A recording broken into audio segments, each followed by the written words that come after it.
What's happening, everybody, and how the hell might y'all be doing and or hanging in there? Are y'all rolling dude style like the Big Lebowski, or are you slowly going insane? Don't do the latter. Be more dude. That's my take. Today's guest is a repeat guest who I hadn't spoken to in over 2 years, and Evan Diprima, who presently plays with Moon Destroys alongside guitarist, multi-instrumentalist, and ex-Torche guitarist Juan Montoya, and whose debut EP has guest vocals by both Troy Sanders of Mastodon as well as Paul Masvidal of Cynic. So check it out, and I'll include some clips in the non-YouTube versions of this episode. Also, shout out to Scott Middleton of Asheville, North Carolina's Basque for entertaining me on the 13-hour trip layover on my drive across North Carolina, getting my dad's truck back up here to New York when I passed through the mountains and ultimately Asheville, North Carolina. As well as my buddy Jeff Romanek, who helped me pull off my drum rep that I referenced in this episode. Forgot to mention him, so thanks for that. That shit was crazy. Shout out to my sponsor, New Orleans Record Press. If you're looking to press vinyl for your angular, atmospheric, sex dungeon art rock project, or just a band that isn't completely fucking absurd, check out New Orleans Record Press for all your vinyl pressing, coloring, packaging, mastering, electroplating, and even design needs. They even got a real-time quote generator to let you know how wildly expensive it is to actually press vinyl. So hit them up, and that's NewOrleansRecordPress.com. Crash Bang Boom Podcast can be found on SoundCloud, Google Play, Stitcher, Podbean, Luminary, and more. Check out my Instagram and Facebook pages to give me a like and or a follow if you can. The support is appreciated. So here we go. Evan Diprima. No shortage of drum-specific geekery with this one. So put on your bifocals and get ready to snort. And also, happy birthday to me. I'd say I'm right about halfway through this shit at 44 years young. Here we go. Crash, bang, boom. Crowds go mad with joy.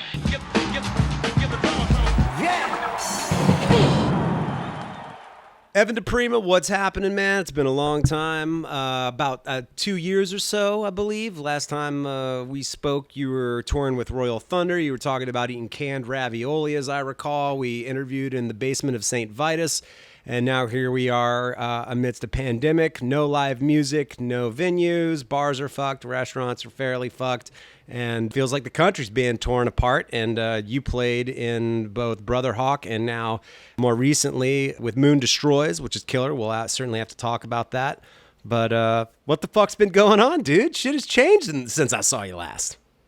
Oh, man, dude, just to do my own thing around like 2018, just kind of went off on my own, man. And then I think since I saw you last and started to hit up my buddy Juan, we used to have a band back in probably about 2009 called Stallone, which is actually Moon Destroys. It's the same thing. It's just kind of like we changed the name and change it up, man. Just like evolved it. But I mean, we started that record like 2018, so we started recording there, and then just got bare bones stuff, and just kind of used it as reference for about 6 months, messing with structures and stuff like that. And then we'll actually hit up some buddies.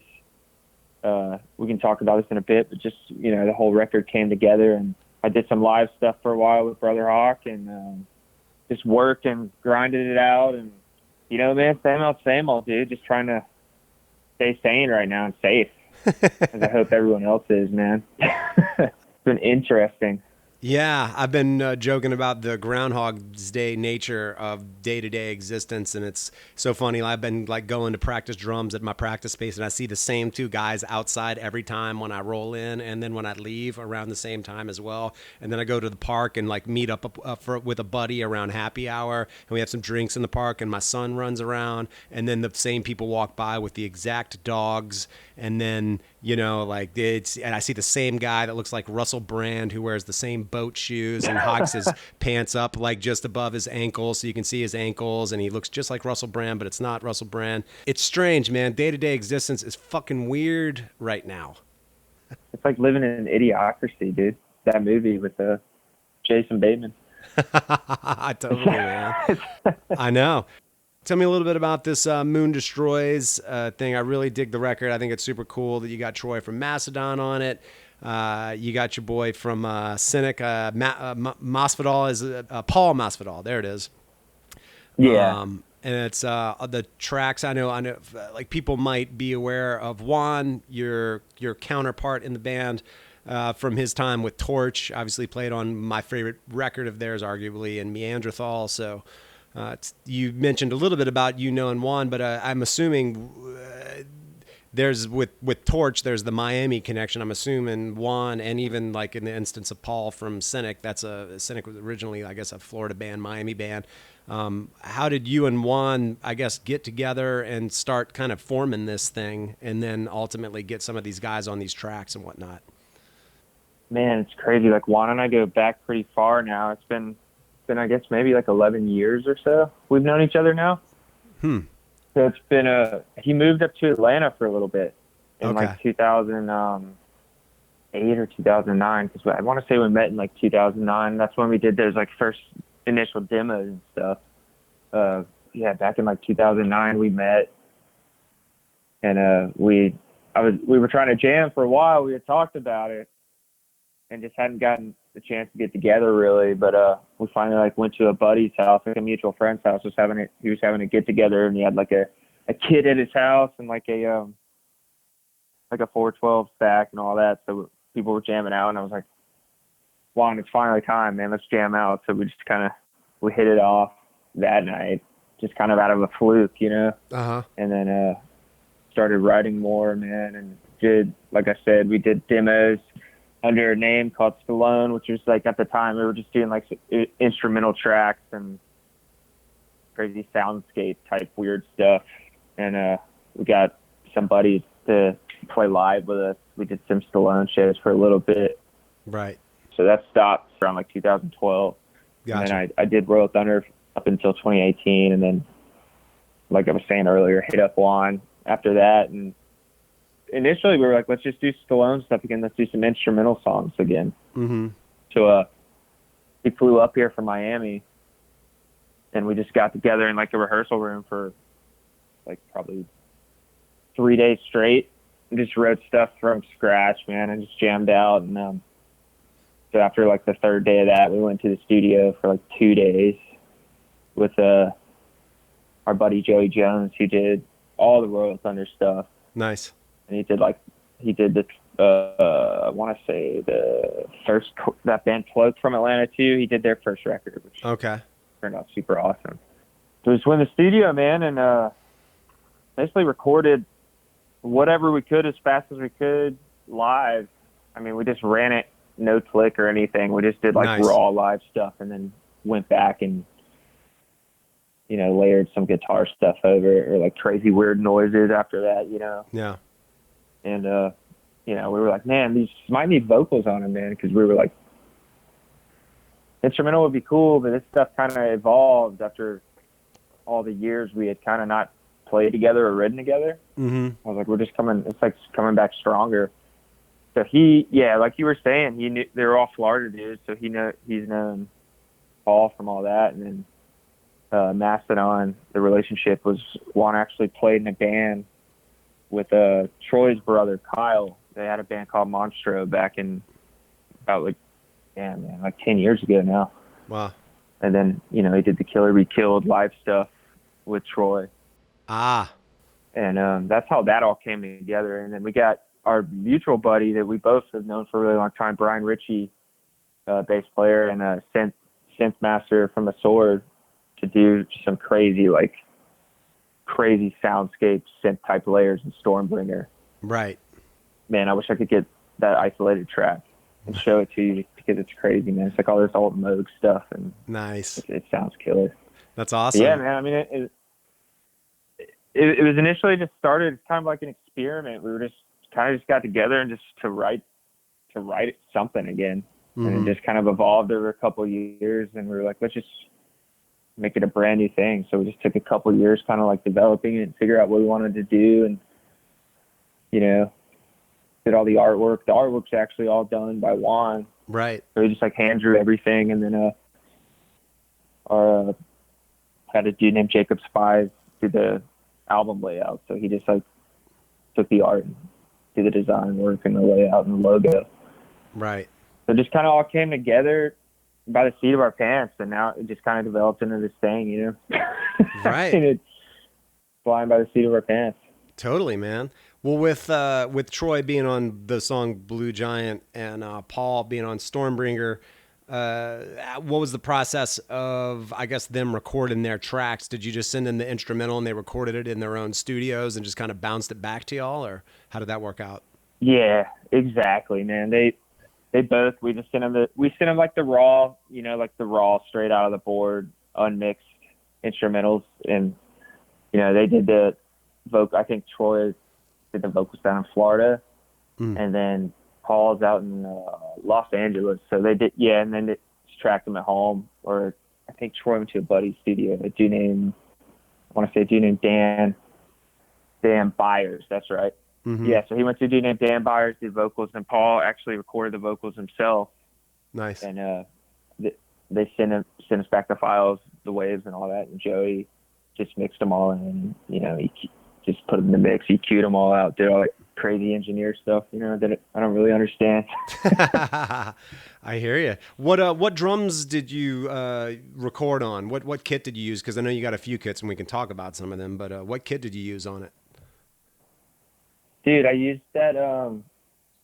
You've seen it before. I think we talked about it last time too. It was that CNC kit.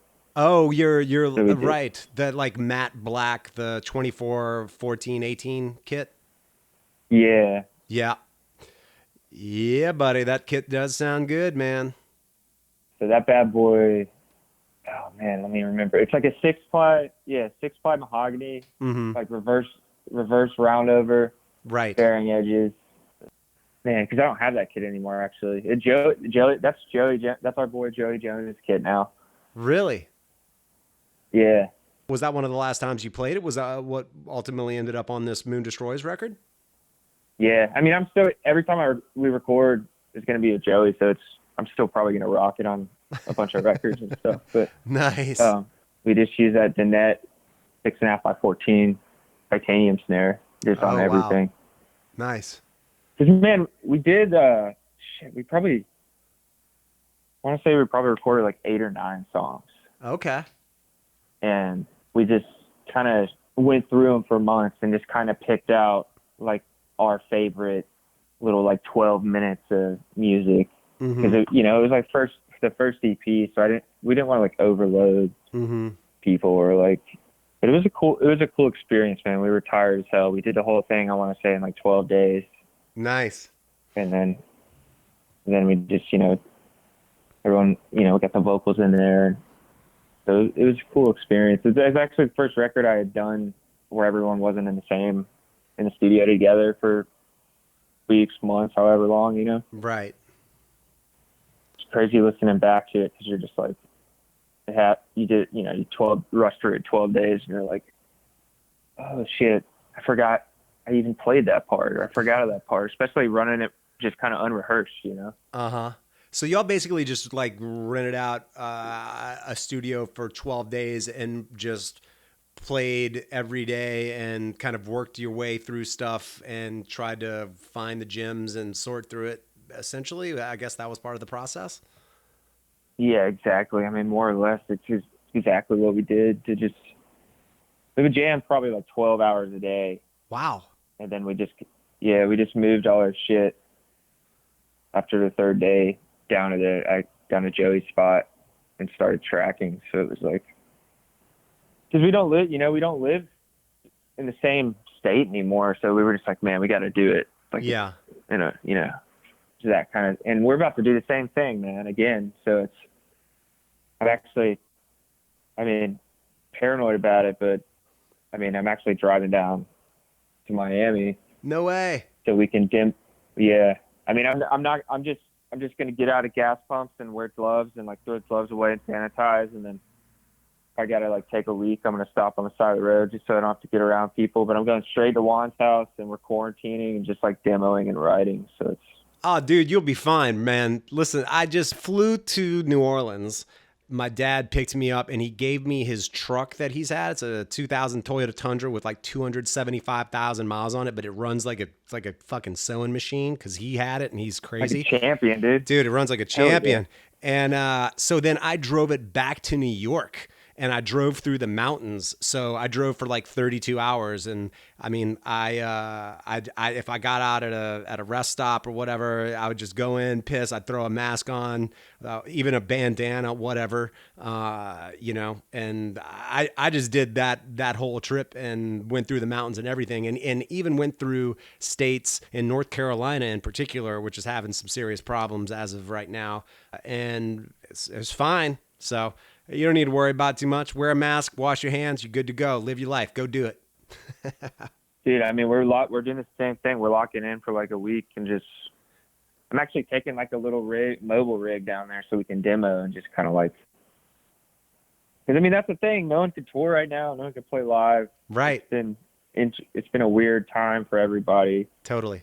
You know, safety first and foremost, but it's for music, I feel like the perfect time to write or just record as much as you can, however you can, as safe as you can. Absolutely.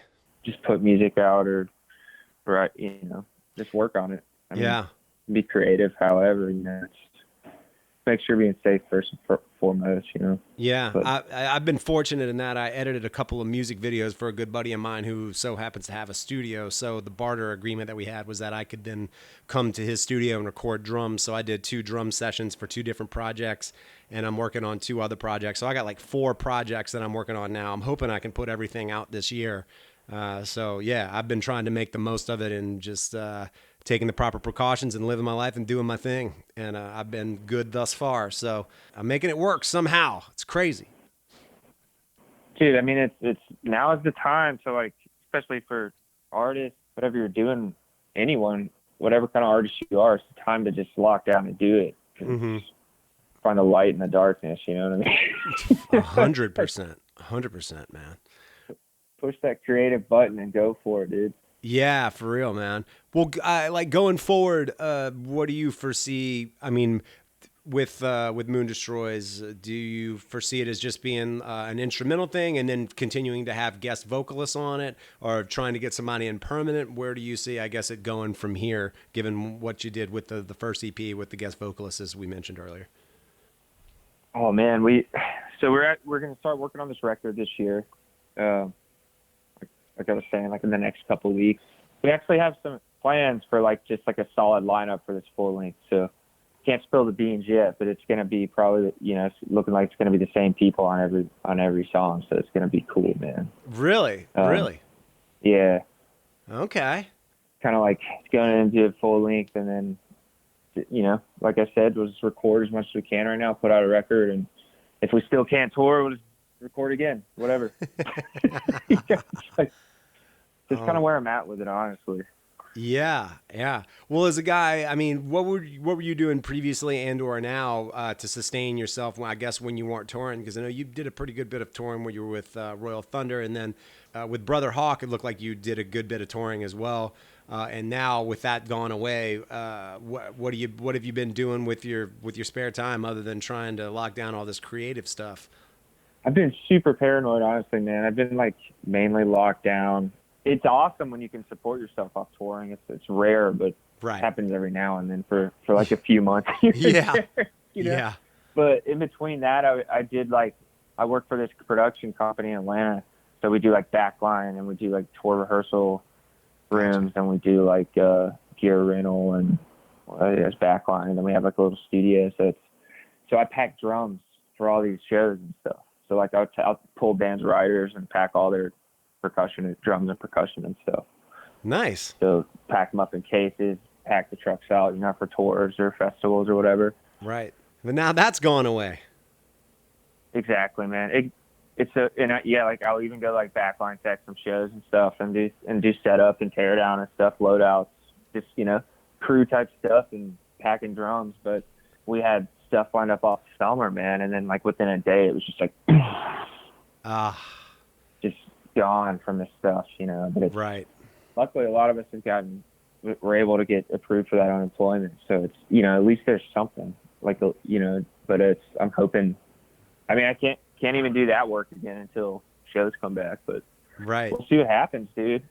Stay positive and said we're going to go write some tunes and get us some creative juices flowing and you just wish positivity and health on everybody, you know? I hear you, man. That's awesome that it's definitely one of the silver linings in this, in that if you're financially okay and you have the ability to pursue some of these creative endeavors, again, with the time off, it is a time, assuming that you're not consumed with the darkness of it all, as you were kind of alluding to earlier, that it is a time in which you can be productive, assuming you can kind of maintain some positivity amidst all of the seemingly negative news and everything else. But it is a good time to do it. So that's awesome that you're able to get down there and do it again. And I'm definitely interested to hear about, or at least hear what comes of it, knowing that it sounds like that's even that much more of a solid lineup. So I think it's going to be a cool thing.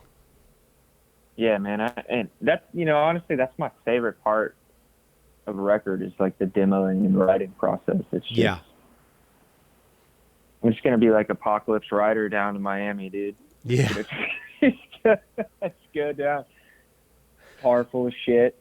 All the recording stuff, drums, just going for it, dude. Yeah.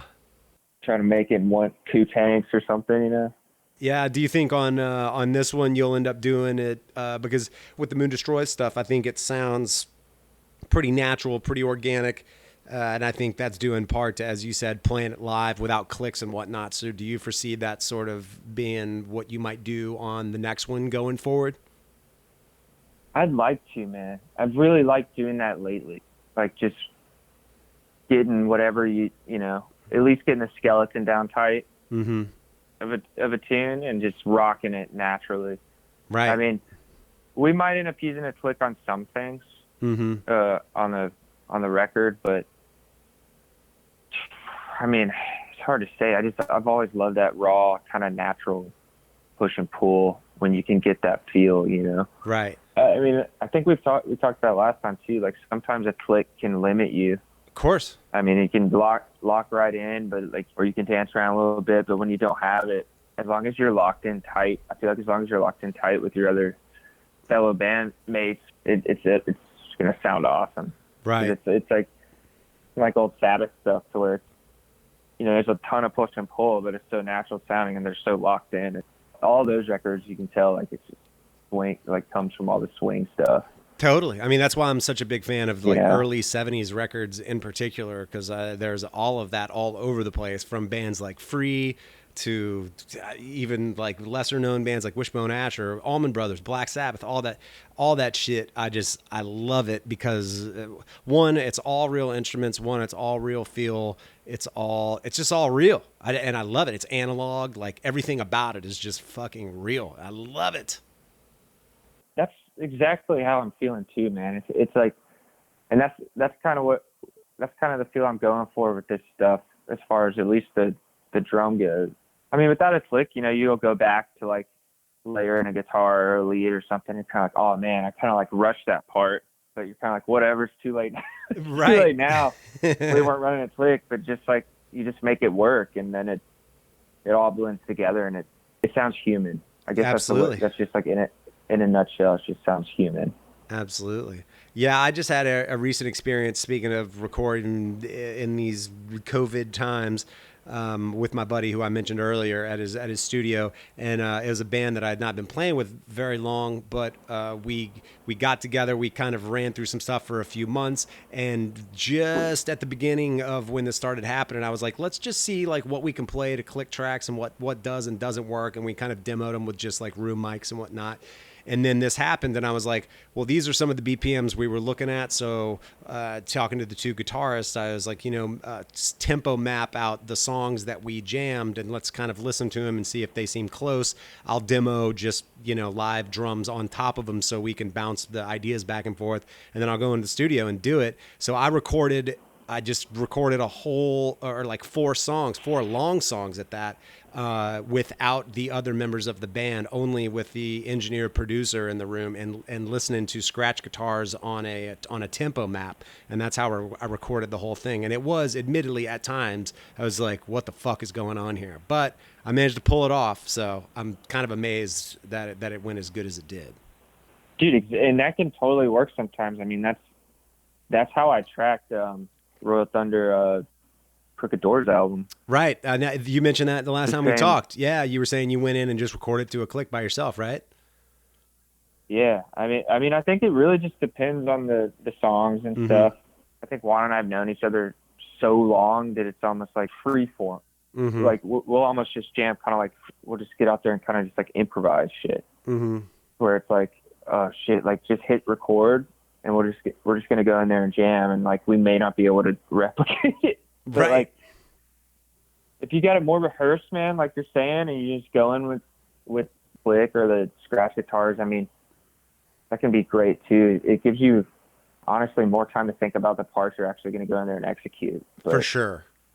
I don't know, man. After talking about all this, it just comes down to the record of the songs, you know. Totally.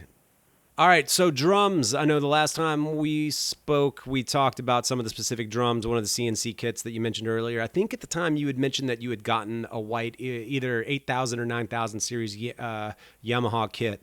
Is that the white kit that you played with Brother Hawk that I've seen footage of and whatnot? Yeah, that's one of my favorite kits, man. It's an old 83 Yamaha 8000. Okay. Tour 4 series, I think is what they were called. Okay. So basically what they were, there was like an 8 and a 9000. Yep. And they were like, you know, it's before Recording Custom was out, but it was the same basic shell concept as a Recording Custom. So they just basically evolved it into that, changed the lugs and all that. But you can get those, dude, you can get the 8000s for like anywhere from like $600 to $1,000 used if they're in good shape, like depending on shell size and how many, you know, pieces. Right. But they're like little secret weapons, dude. Totally. With that white Yamaha kit, do you recall, are the badges a copper color or a silver color? Because the bass drum that I now play with the two pearl toms that I bought, matching toms separately on eBay, I bought a black Yamaha bass drum that had like that kind of copper colored badge on it. And unfortunately I didn't pull the badge off correctly. So I lost the badge because I pulled the entire black wrap off and rewrapped it to match the two toms that I bought. Because once again, as are you, I'm a fan of 24x14 or 22, just 14 depth bass drums. I'm just a fan of them. I've always kind of played them. And yeah, dude. That's just kind of my favorite depth for bass drums. But, I wanted one with that depth, so I love Yamaha drums, so I got that and then rewrapped it. And I'm telling you, man, I don't know if you ever pulled off a wrap and then rewrapped a kit. It's a fucking pain in the ass, dude. Dude, yeah. So I pulled out. You know, here in this quarantine, I had this 96 Pro Masters Custom.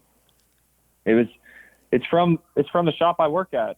You know, basically. So this kit, it's a kit that was basically rented out on tours and backlines for years and years and years. So it's has some city miles on it, dude. So, but it was originally like that oxblood, kind of like wine red, clear coat that Pearl used to do like in the mid 90s, you know? And, they rewrapped it with just a solid, like just solid black wrap. And, which I get why they did it, renting it out for backline. And you know, I would have done the same thing, because the client's going to want something that looks shiny and new no matter what all the time for the most part, especially for a lot of like, you know, like corporate events and things like that we would rent to. So it's, you know, like a lot of times a wrap, depending on the drum, can like kind of choke it. Yeah. Like the sustain of it. So, and it already sounded great with the wrap on it, man. So that's why I was like, I was super shocked that it was, you know, because like honestly, I had bad experience with the Pearl Masters, because like maybe like 2013, I had like a new line, and it sounded too boxy, man. I wasn't into it. But dude, I'm just going off on a tangent. It's all right. At work, we had this kit, so we'd rent it out. There was like an 18 kick, we have like a 20 kick, two 22 kicks, a 24 kick, and then we have like 8 to 18 toms, you know, in power tom and, you know, standard. And then some dude rented half of it and like took it up north and just like lost it or stole it or what, I don't know. So we were like, it totally fucked us because we couldn't rent out the kit because he stole like the most odd pieces that, like, you know, there's like, if you're missing those pieces, you can't build another kit that's going to not be awkward Right. out of the rest of the shelves. You know what I mean? Mm-hmm. So we just had this master sitting around, and I ended up trading some of my stuff for like the 24, 13, 18 shell. Mm-hmm. So like, that's the origin of it. But yeah, pulling off the wrap, man. I didn't have a heat gun. Oh, I didn't either. Oh, dude. It's the worst, right? It was a 2-man job. Thankfully, I had one of my buddies in from Canada, a fellow drummer, and I was like, bro, I gotta get this wrap off. I started doing it by myself. I was like, this is a 2-man job. You pull the wrap, I'll kind of scrape it along the way, and we were able to get it off. But then you have to get all the adhesive off, which is yet an entire other process. It was crazy, man, crazy. How'd you get the adhesive off? Because honestly, man, like, I got some of it off, but then I just put all the hardware back on, and I was like, fuck it, dude. I'm just gonna record with this shit. I don't care what it looks like. That's like hilarious. A pain in the ass, dude. I put straight up paint thinner on it. And it peeled everything away, and you would just scrape off the adhesive in these like gobs of gluey disgustingness that was like melting. It was a really crazy process, man. It shredded my hands pulling the wrap off because it would break sometimes. It was insane. But I tell you what, to this day, that's why I'm so attached to that bass drum, because one, thankfully, it sounds great. I knew it sounded good anyway. I just put another wrap on it. And it was the first drum that I ever wrapped, but everything that I had to go through to get that fucking thing wrapped, now I'm like, I'm never getting rid of that bass drum. Never. It's one of those keepers, man. 100%. I'm never getting rid of that fucking thing. This old Slingerland that I'm like that with, I'm like, hell no. And I got it for like $400. Dude. Oh, I my built God. it like jelly bean style, you know, like off the internet. Like, I just ordered random pieces like you were talking about. I did the same thing. It's like my favorite kit of all time, dude. Wow. I did another wrap recently, actually. I've got a Sonar kit that I got in the 90s. It was like a kind of their take on like a thin ply, kind of early Ludwig, Slingerland, Gretsch, those old kind of jazz kits from the late 60s, early 70s. You know, I think probably, I don't know if it's 3-ply or not, but it's definitely thin, and they sound amazing. And it had a green stain on it, and it was just kind of sitting out at my dad's house. And I was like, fuck it, I'm going to buy a kind of champagne sparkle-esque wrap for this thing. And I pulled all the hardware off, sanded the whole thing down, and wrapped the whole kit. But it still took, it was a 2-man job yet again, and my stepdad helped me. And we spent probably 12 to 14 hours, I would say, just like getting everything happening. It was, yet again, a whole nother process. But that kit as well looks badass. Hell yeah. I've wrapped one entire kit and then that bass drum. So at this point, like, I got it down. I know what to do, you know? Dude, those old Sonars are awesome, man. Yeah, they are. Yes. Is it the one where I think they all still do it, right? Do they still all use their own drum key? I want to say maybe, correct. Maybe so, but like, you know what? I don't know if they do anymore, because I saw one recently and it didn't have that. But yeah, the one that I have, because it was the Force Custom series, so it was basically like really great. I think maple mahogany shells. I forget how they're layered, but they sound incredible. They're really warm, great tone, just really great bearing edges. Everything, you know, just awesome kits. The hardware was kind of cheap on them. That's why they were like in the $1,200 range, brand new at the time. But man, that kit sounds every bit as good. And as you mentioned earlier, you know, if it's one thing if you have a drum that has a wrap on it and then you wrap it again, it's another thing if a drum does not have a wrap on it, because you're not quite certain how the wrap is then going to affect the tonality of it. Yeah. But in this instance, I think it controlled it a little bit, and it sounds every bit as good, possibly even better somehow, I swear. So I'm psyched on that kit as well. Dude, Sonar, I mean, those shells are made so well, dude. Yeah, it's the real deal. They used to make awesome, I want to say maybe the 70s, they made killer acrylic kits too. Really? Oh wow, I don't even know that I know about that. That's crazy. I got to look those up. There's like some cool old Sonar acrylic kits that were just awesome. Wow. You'll see them like every now and then, you know, but they're super cool, man. Nice. I don't know about how many snare drums you have right now, but I've been going through a continuing snare drum midlife crisis, or midlife snare crisis. I don't know what you want to call it, but I go through these phases where I end up buying like one or two snares, and then I'll sell a couple. And I presently have 10, but I recently just bought a duplicate of one of my favorite Supraphonics from '76. It's a 5x14 kind of classic Supraphonic. And I like it so much, and I've been using it so much on recordings. I was like, fuck it, I'm going to buy another one from the same year. So I literally just bought one of those. I'm waiting for that. And I kind of have a love for Pearl snares in particular, especially the brass ones that they did, the Sensitone line that they put out. Oh, dude, the Sensitones are killer, man. Yeah, I've got a Sensitone Elite, which is kind of the poor man's Black Beauty because it's brass with a black chrome, whatever spray or whatever however they adhere that.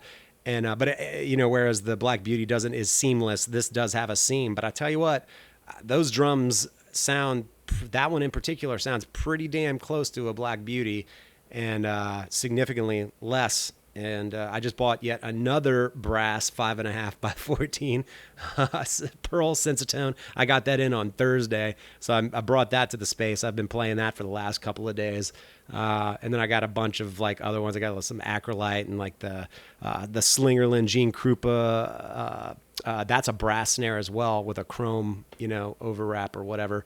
And man, yeah, I've been collecting snares as of late, going a little crazy on it. I need to calm the fuck down. Those are all great drums too, man. Those Sensitones are awesome, dude. I mean, dudes can get super technical about it and be like, "Oh, it's not a Black Beauty," but dude, it's virtually the same thing. It sounds virtually the same, dude. Right. And it's the same thing with like those World Max shells and shit. It's like, you tune that thing and it sounds killer, man. And then the old Slingerland Cobb you're talking about, yeah, fucking awesome. I got a funny story about one of those. Like I picked one up at a used music store, and it was in bad shape, obviously. Like it was, it was not in good shape, but it was mainly just like scum on it. It was like scum buildup. It wasn't like none of the hardware was broken. It wasn't rusted. The pitting was just like whatever on it. Who cares? But like, so I was like, dude, I'll buy that steel. Like I just like played along with it. So I bought it for like $50 and I refurbished it, and it was fucking awesome, man. Oh yeah.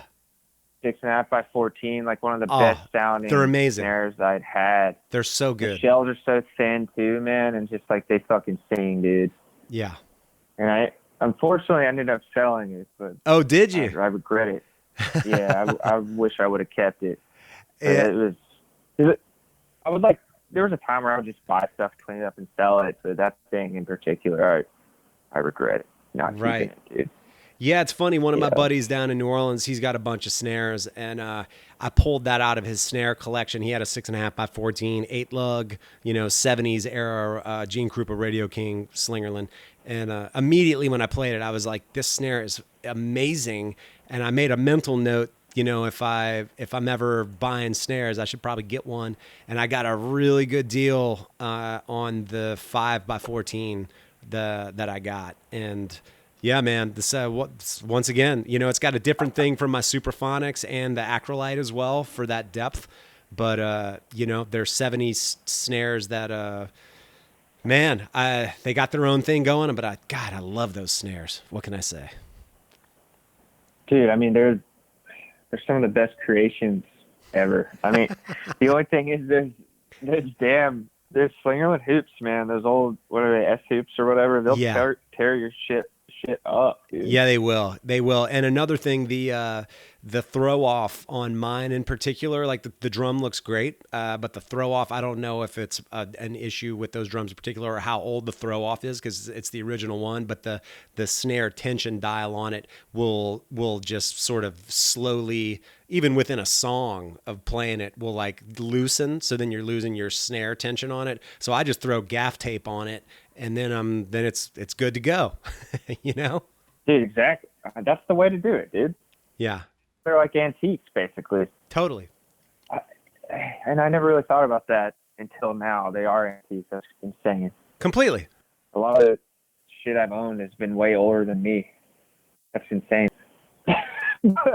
Dude, I turned 44 tomorrow, and I own both a Ludwig Visalite kit that's older than me. I am now, apparently, because I'm insane, have two Supraphonics from the same year that I was born, and the Acrolite and that Slingerland are both older than me as well. So yeah, I've got drums that are, from the early 70s and shit. It's just crazy, man. I love records from the 70s. I like drums from the 70s. I like all kinds of shit from the 70s. What can I say? I mean, I don't want to ruffle any feathers, but I think they took better care in their craftsmanship back then.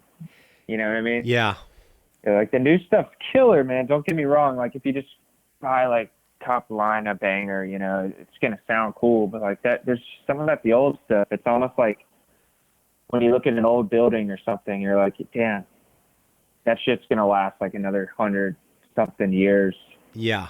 And this new building's probably gonna be gone before it. Right. Yeah, built to last. Especially like all the nickel and stuff they would use. Just right. Like thick nickel plating to where it's totally. Yeah, I bought my Acrolite that I bought, which is an early 70s, I believe. I bought it from a guy on Craigslist, and I met him down like near Wall Street because the price was good on it and it looked untouched. And sure enough, when I picked it up and looked at it, I was like, this has been sitting underneath somebody's bed or like stuffed away in somebody's closet. It looked like it had never been played. And it had an old original head. It had the original snare on it as well. Everything. And when I played it, I was like, it was tuned really high, but it sounded immediately like all of the hip hop snares that were sampled in the 90s, which is also coincidentally like my favorite era of hip hop, and I just immediately it sounded like that. And I was like, it's the first drum that I never even tuned. I did exchange the snares on it because it was such an old kind of antique snares. I was like, I'm gonna keep this, and I put like something else on it. But just the tuning of it immediately when I put it underneath a mic, it was like, there it is. That's the sound. I never even had to tune it. I bought it off of a guy on Craigslist, and it was tuned and ready to go. It's crazy. Dude, it had that mojo from years past. Yes, it did. It just totally had it. Passed the gauntlet to you, dude. Completely. I was like, this is a fucking unicorn. This is crazy. Man, I used to feel that way about Ludwig snares, like fresh out of the box. You'd be like, damn, dude. There's something about the way it sounds fresh out of the box that, like, no matter what heads you put on, no matter how perfectly you tune it, it just never sounds that way ever again. Yeah.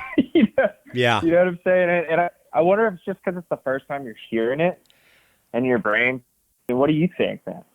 Well, it's funny, I did have an instance recently where I bought a brand new snare straight out the box from a company that I really enjoy.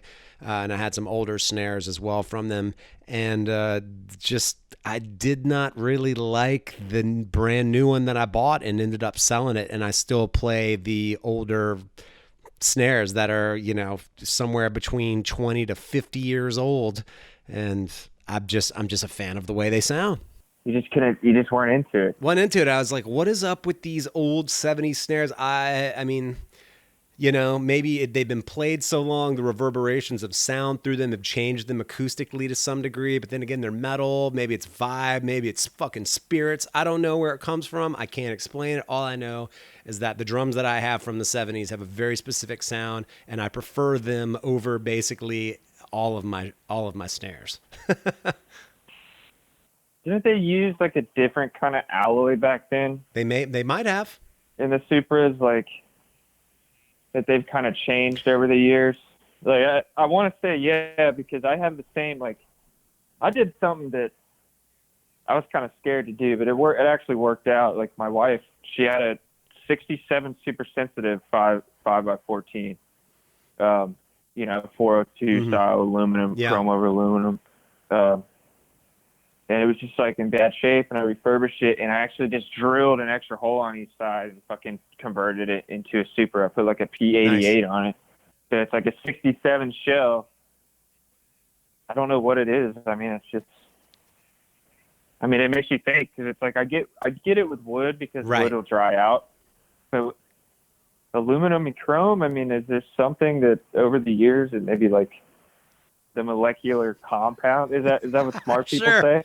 Yes. It's just like it like changes over the decades I or don't something. know, man. I don't know. But you're right, dude. It's like it sounds fucking so much better. Something about it. Like the older ones. When did all that start?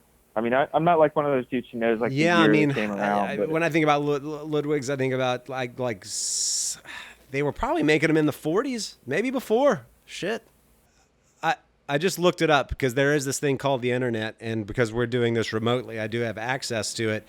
So Ludwig was founded in 1909, so they're 111 years old. Damn, dude, that's insane. I mean, can you imagine having like a 1909 Ludwig snare? Fuck no. It's got to be in a museum. I mean, I'm looking at a 1918 picture of a 1918 drum set, and it's like, it's hilarious. Like the whole thing it's ridiculous. Snare had wooden hoops, and there was like this little block on top of this giant bass drum with a little like super weird arm for a cymbal and like a pedal. And the whole thing is bizarre. But yeah, so yeah, they've been doing them for over 100 years, which is totally crazy. Dude, I would love to like just get shells from that era. Yeah. And like I'm the kind of dude like I don't care about having the original hardware unless I'm gonna like sell it. But like if I'm gonna play it, Right. I don't care about that. So like I would love to just have those shells and like put like some sturdy hardware on them and just see what they sound like, because I bet it would just rip, dude. I mean, those thick ass shells they used to do back then, man. It's one of those things, with enough money and enough space to literally put instruments, you can have your own museum and collect all the instruments you want, man. Just like go move out and start building your own, man. Cut down trees.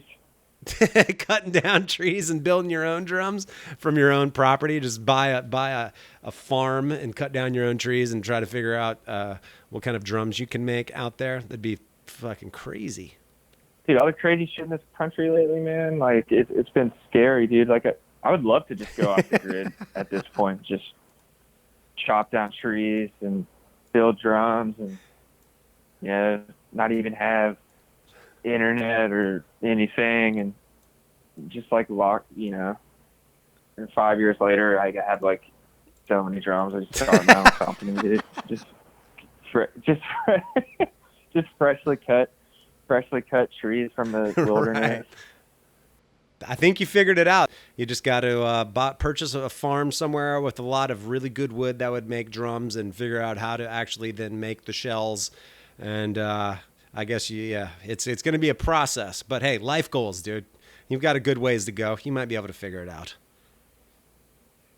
That's what I'm saying, dude. That's what I'm saying. It'd be like Kill Bill. Like to get the snare, you'd have to like when she got her sword, she had it's like a secret dude who makes them. And you have to like go through all these hoops and like prove yourself to buy one. Totally. Evan, it was good talking to you, dude. Good geeking out on drums and wraps and lugs and tension rods and bearing edges and wraps and heads and cymbals and all hardware in general. And obviously psyched to hear what's happening with Moon Destroys going forward. So keep me in the loop, and I'm looking forward to it. Definitely, man. I always love talking to you, dude. Thanks for having me on, man. And wish we could have seen each other in person, but I'm hoping all this stuff, hoping everything gets better soon and people are safe, and we'll be hanging again in person, dude.